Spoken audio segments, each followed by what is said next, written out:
미국 정부가 고기 생선 가격이 12% 올랐다고 발표했지만 실제로는 정부 수치보다 두세 배나 급등해 있어 불만과 분노를 사고 있습니다. 미 중산층들의 임금 인상은 물가 급등보다 훨씬 낮아 실질 소득이 가장 많이 줄어든 것으로 나타났습니다.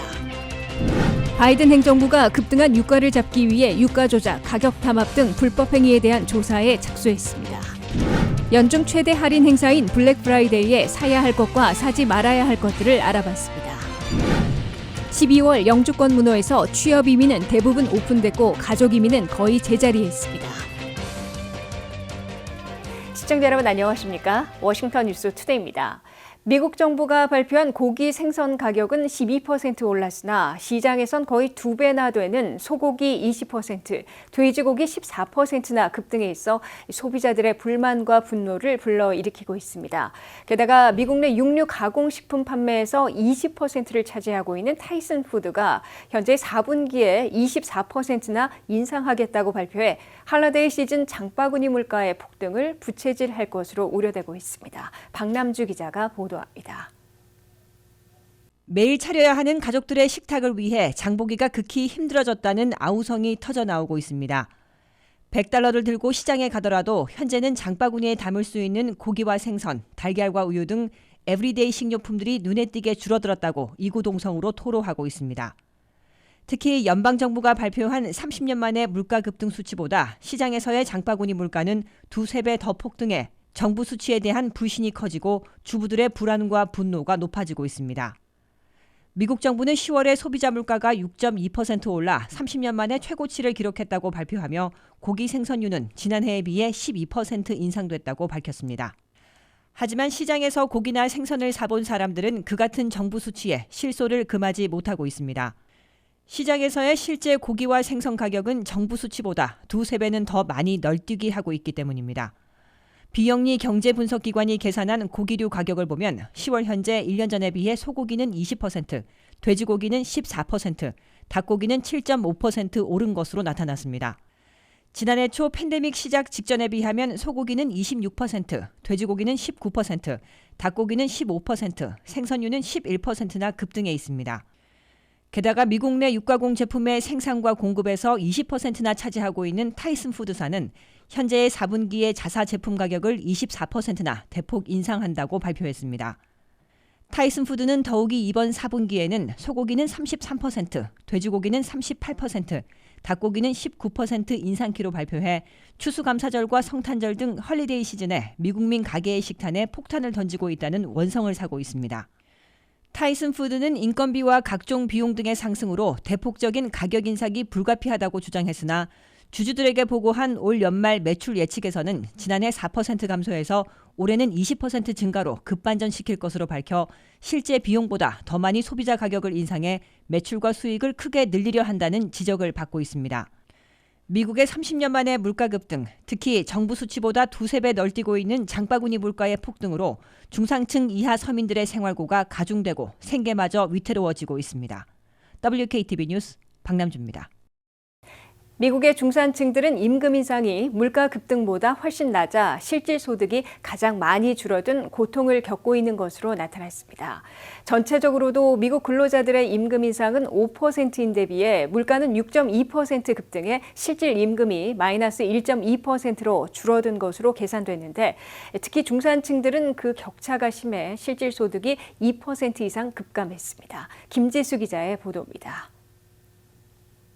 미국에서는 타이트한 노동시장 때문에 근로자들의 임금도 오르고 있지만 물가는 그보다 더 많이 뛰어올라 실질 임금, 실질 소득은 오히려 줄어드는 부작용을 겪고 있습니다. 미국 정부가 발표한 통계에 따르면 10월에 미 근로자들의 임금은 전년에 비해 5% 올랐습니다. 이에 비해 10월의 소비자 물가는 그보다 높은 6.2% 급등해 30년 만에 최고치를 기록했습니다.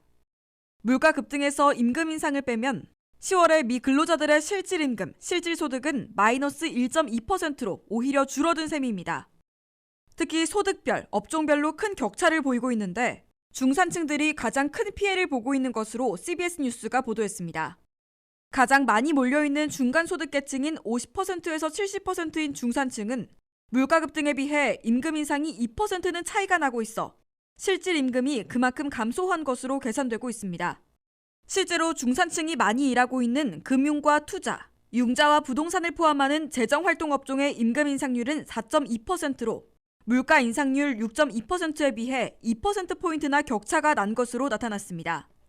이에 비해 전체 40%를 차지하며 식당과 술집, 호텔과 소매업종 등에서 일하는 저임금 직종의 임금 인상률은 11.2%로 물가 인상률 6.2%에 근 2배나 더 올라 중산층보다는 혜택을 보고 있는 것으로 계산됐습니다.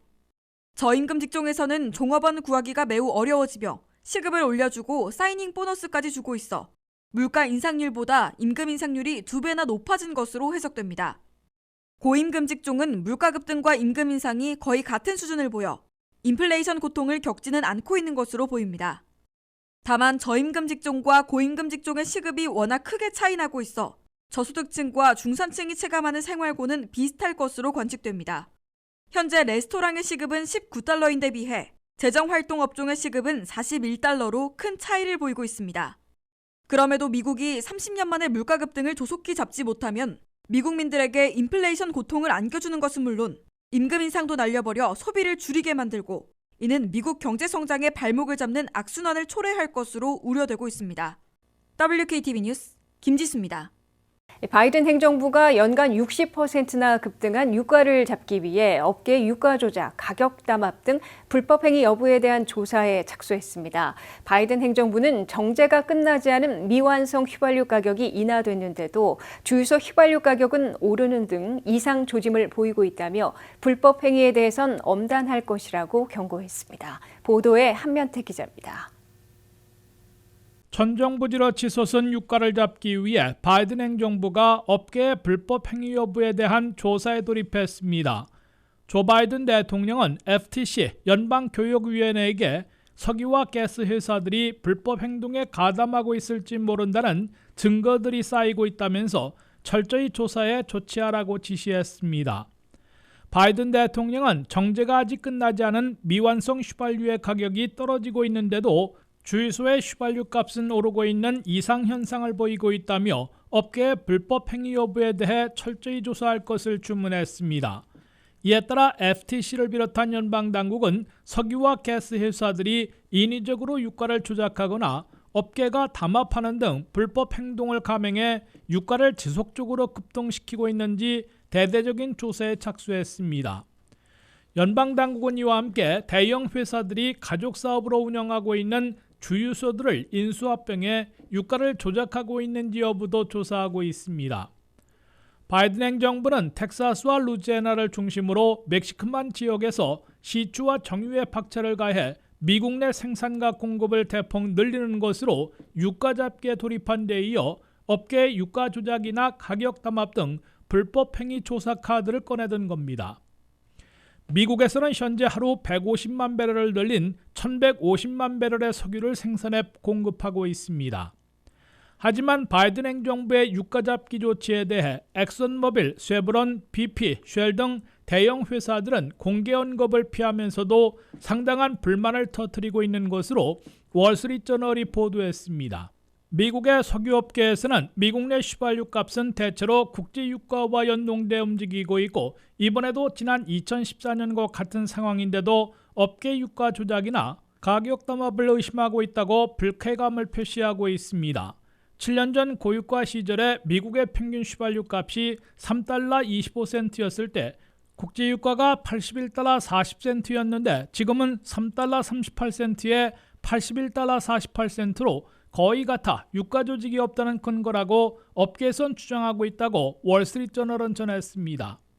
이와 함께 미국이 현재 생산해내고 있는 하루 1150만 배럴은 10월부터 150만 배럴씩 증산한 것이지만 아직 팬데믹 직전에 1300만 배럴에는 못 미치는 수준이어서 유가 잡기에 더 시간이 걸릴 것으로 이 신문은 내다봤습니다. 그럼에도 바이든 행정부가 미국 석유의 증산과 업계 유가 조작 여부 조사 카드를 잇따라 꺼내들어 머지않아 유가를 잡는 데 성과를 볼지 주목되고 있습니다. WKTV 뉴스 한면택입니다. 최근 물건값들이 많이 오르면서 블랙 프라이데이 할인 행사를 기다리시는 분들 많으실 텐데요. 하지만 이미 물건값이 많이 올랐기 때문에 이번 블랙 프라이데이 할인율이 생각보다 많지 않다고 느낄 수도 있을 것 같습니다. 열흘 앞으로 다가온 블랙 프라이데이 사야 할 것과 사지 말아야 할 것들을 박남주 기자가 알려드립니다. 최근에 물가 인상으로 연중 최대 할인 행사인 블랙 프라이데이에 대한 관심이 뜨거워지고 있습니다. 블랙 프라이데이는 추수감사절 다음 날로 올해는 11월 26일입니다. 미국의 소매업체들은 블랙 프라이데이 몇 주 전부터 보통 할인을 시작하는데 올해는 특히 공급 대란으로 할인 기간을 앞당겨 고객 분산 작전에 돌입한 업체들이 많습니다. 그렇다면 올해는 어떤 물건을 사고 어떤 물건을 사지 말아야 할까요? 블랙 프라이데이는 전통적으로 전자제품을 구매하기 좋은 대표적인 기간입니다. 특히 노트북의 경우 월마트와 베스트바이, 아마존, 코스코 등에서 파격적인 할인율을 제시하고 있습니다.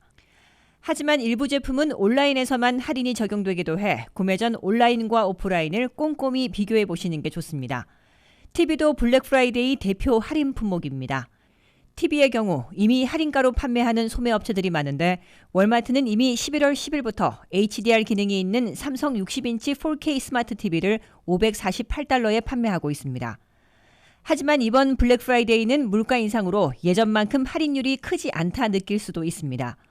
소매업체의 가격을 분석해 정보를 제공하는 데이터 위브는 아마존과 타겟, 월마트에서 판매되고 있는 20가지 TV 가격을 분석한 결과 이미 4월에서 10월 사이 가격이 7.4% 인상됐다 밝혔습니다. 연말 휴가 필수품도 미리 구입하시는 것이 좋습니다. 소매업체와 배송업체들은 미국의 공급 병목 현상으로 물건의 배송 기간이 길어지고 있는 만큼 연말과 새해 휴가용품도 블랙 프라이데이 기간에 주문하는 것이 할인도 받고 시간에 쫓기지 않은 방법이라 조언합니다. 반면 블랙 프라이데이에 사지 말아야 하는 제품들도 있습니다. 침구류와 가구의 경우 보통 1월이 최대 할인 기간이므로 조금 더 기다리는 편이 좋습니다. 포트리반과 웨스트엘름, 메이시스, 크레이트앤배럴 같은 업체들이 몇몇 제품에 대해 블랙 프라이데이 할인을 하고는 있지만 보통 가구와 침구류는 계절이 바뀌는 시간에 가장 많은 할인을 제공합니다. 겨울 의류도 같은 이유로 봄까지 기다리는 것이 최대 할인을 받을 수 있는 방법입니다. 겨울 의류의 경우 이제 막 초겨울이 시작돼 판매 성수기인 만큼 대대적인 할인을 하지 않을 가능성이 큽니다. 물가 인상과 공급 병목으로 올해 블랙 프라이데이는 역사상 가장 비싼 물건을 사는 블랙 프라이데이가 될 거라는 전망이 나오고 있는 가운데 현명한 소비가 어느 때보다 절실해지고 있습니다. WKTV 뉴스 박남주입니다. 올해 마지막인 12월 영주권 문호에서 취업 이민은 리저널 센터 투자 이민의 승인을 제외한 모든 순위의 승인일과 접수일에서 계속 오픈됐습니다. 가족 이민에선 2A 순위가 거의 오픈된 반면에 다른 순위 승인일과 접수일은 모두 동결됐습니다. 김지수 기자의 보도입니다. 올해 마지막 달인 12월 1일부터 적용되는 영주권 문호에서도 전달과 거의 같이 취업 이민 문호가 대부분 계속 열린 반면 가족 이민에서는 거의 제자리했습니다. 국무부가 발표한 12월의 비자 블러틴에 따르면 취업 이민에서는 리저널 센터 투자 이민의 승인만 불어댈 뿐 거의 모든 순위의 승인일과 접수일에서 커런트로 오픈됐습니다. 취업 이민은 핵심을 이루는 1순위와 2순위, 3순위까지 2022 회계연도 들어서도 계속 오픈되고 있습니다. 반면 5순위인 투자 이민 가운데 대다수를 차지하고 있는 리저널 센터 영주권 승인은 12월에도 연속으로 유일하게 불어 즉 언어더라이즈드로 고지돼 그린카드를 받지 못하게 됐습니다. 다만 리저널 센터 투자 이민도 접수일은 12월에도 열려 있어 관련 서류를 계속 제출은 할 수 있게 됩니다. 이로써 취업 이민 수속자들은 리저널 센터 투자 이민까지 포함해 모든 순위에서 이민 페티션 청원서만 승인받으면 마지막 단계로 영주권 신청서와 워크퍼밋 신청서, 사전 여행 허가서를 동시 접수시키고 워크퍼밋 카드부터 잇따라 승인받을 수 있게 됩니다. 12월의 영주권 문호에서 가족 이민은 2A 순위만 계속 거의 오픈된 반면 다른 순위는 제자리했습니다. 미 시민권자의 21세 이상 성년 미혼 자녀들이 대상인 가족 이민 1순위는 최종 승인일이 2014년 12월 1일, 접수일은 2016년 5월 15일에서 동시에 동결됐습니다. 영주권자의 배우자와 미성년 자녀들이 대상인 2A 순위의 최종 승인일은 계속 오픈됐으며 접수일은 유일하게 2021년 9월 1일로 석 달 진전됐습니다. 영주권자의 성년 미혼 자녀인 2순위 B는 승인일이 2015년 9월 22일에서 접수일은 2016년 9월 22일에서 1년 차이를 두고 동시에 제자리했습니다. 시민권자의 기혼 자녀인 3순위는 승인일이 2008년 11월 22일, 접수일은 2009년 8월 22일에서 함께 동결됐습니다. 시민권자의 형제자매 초청인 4순위는 승인일이 2007년 3월 22일, 접수일은 2007년 10월 1일에서 동시에 제자리했습니다. WKTV 뉴스 김지수입니다.